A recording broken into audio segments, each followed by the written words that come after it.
When we think of colonization, our minds often drift to images of European ships docking on African shores, missionaries, mercenaries, and merchants carving up the continent.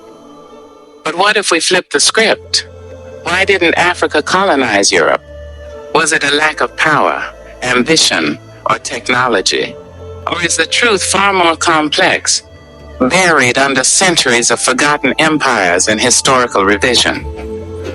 Today we'll explore that question, and along the way meet legendary figures like Hannibal of Carthage and the Moors who once ruled southern Europe. Let's begin.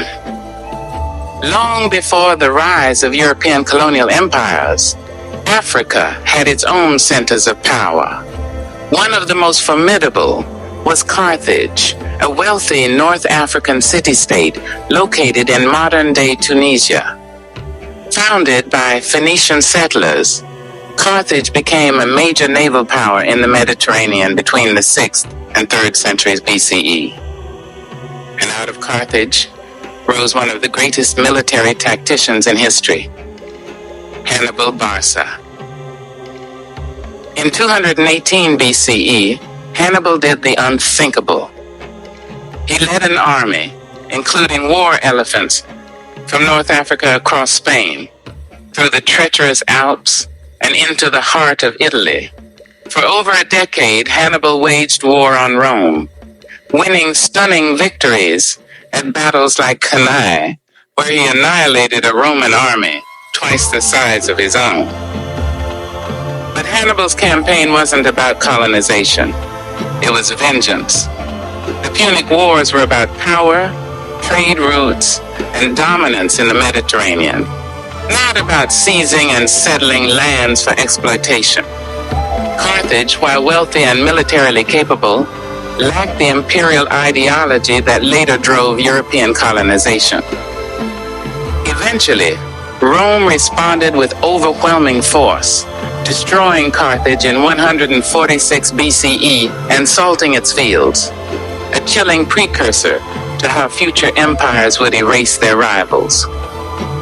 Still, Hannibal's bold incursion into Europe stands as a symbol of African power, challenging European dominance, long before Europe ever set its sights on Africa.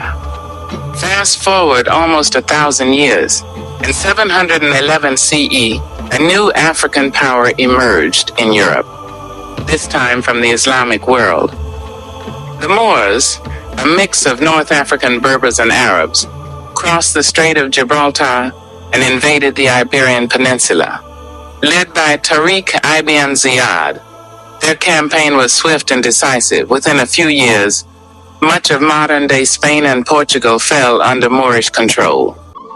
For over 700 years, the Moors ruled parts of southern Europe. They built stunning cities like Cordoba, Granada, and Seville, centers of learning, science, architecture, and art. While much of Europe languished in the so-called Dark Ages, Moorish Spain flourished with advanced mathematics, astronomy, medicine, and engineering. But again, this wasn't colonization in the modern European sense. The Moors didn't extract resources for a distant homeland. Instead, they settled, intermarried, and contributed to the development of local societies. Their rule was at times oppressive and at times tolerant, like many empires, but it was never about turning Europe into a colony of Africa. In fact, if we use the term colonization strictly, meaning a foreign power dominating and exploiting a land primarily for economic gain and cultural domination, the Moors' presence in Europe doesn't quite fit. They were conquerors, yes, but settlers too, and in many ways integrators.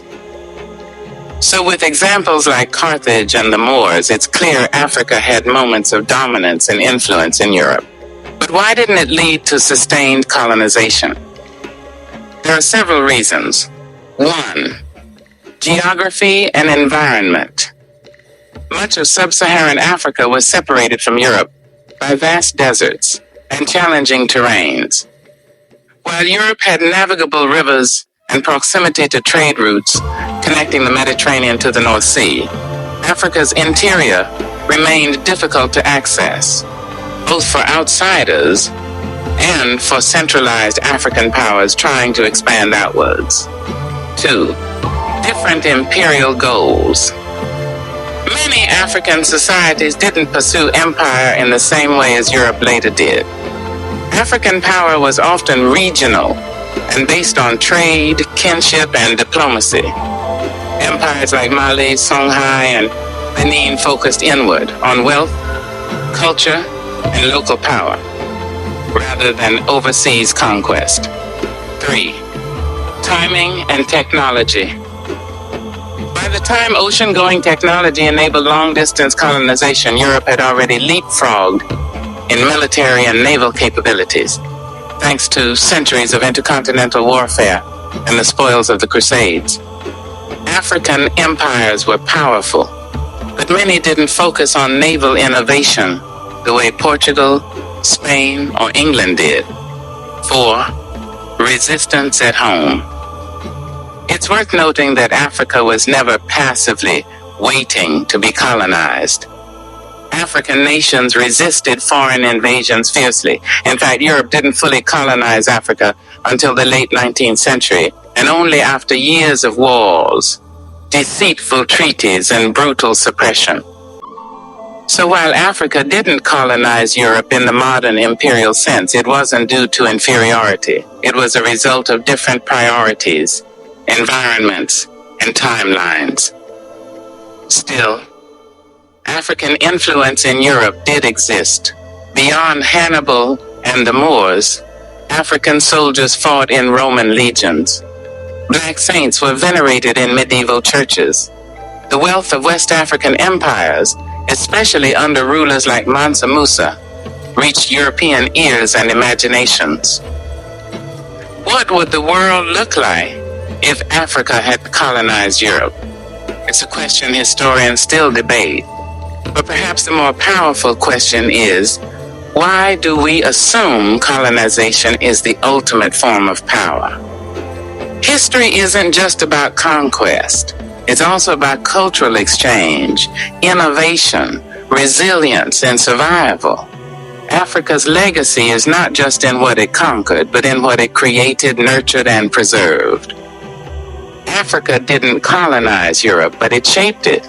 Through war and peace, trade and migration, faith and science, the story is far more nuanced than conquest alone.